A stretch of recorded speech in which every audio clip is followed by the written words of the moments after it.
Cauliflower ചെടിയുടെ 2 തണ്ടുകളിൽ ഒരെണ്ണം മണ്ണിൽ തട്ടുന്ന വിധത്തിൽ വെച്ചിരുന്നു.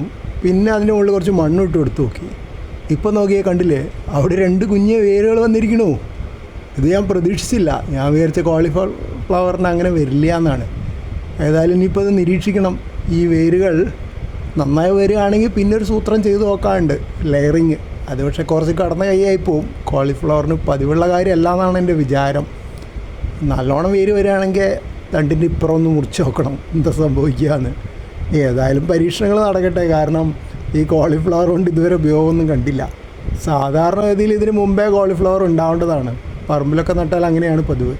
ഇവിടെയും ചെടിച്ചട്ടിയിൽ നട്ടപ്പോഴൊക്കെ ഒരു മീഡിയം സൈസ് കോളിഫ്ലവർ വരെയൊക്കെ ഉണ്ടായിട്ടുണ്ട്. പക്ഷേ ഇതെന്തോ മുമ്പ് ഒരിക്കലും 1-2 ചെടികൾ ഇങ്ങനെ ഉണ്ടായിട്ടുണ്ട്. നല്ലോണം കുറേ കാലം വളരും, പക്ഷേ കോളിഫ്ലവർ ഉണ്ടാവില്ല. അത് എന്തായാലും അപ്പോൾ പരീക്ഷണമെങ്കിലും നടക്കട്ടെ. ഈ വേര് നന്നാവുകയാണെങ്കിൽ ഞാൻ കുറച്ച് ദിവസം കഴിയുമ്പോൾ അതിൻ്റെ ഇപ്പുറം വെച്ചിട്ട് ആ തണ്ടൊന്ന് മുറിച്ച് കൊടുക്കും. എന്നിട്ട് ചെടിക്ക് എന്താ സംഭവിക്കണമെന്ന് അറിയാലോ. ഒരു പുതുജീവൻ കിട്ടി പുതിയ ചെടിയാവുകയാണെങ്കിൽ, ഇതൊരു തണ്ടാട്ടോ, വേറൊരു തണ്ടും കൂടെ അപ്പുറത്തുണ്ട്. അത് വേറെ ചെടിച്ചട്ടിയിലാണ്. അവിടെ നിന്ന് ഇങ്ങോട്ട് ഈ ചെടിച്ചട്ടിയിലേക്ക് ഈ തണ്ടിന് വേര് കിളിർക്കുമോ നോക്കാനുള്ള ശ്രമമാണ്. അപ്പോൾ അത് വിജയിക്കുമോ ഇല്ലയെന്നുള്ളത് പിന്നീട് പോസ്റ്റ് ചെയ്യാം.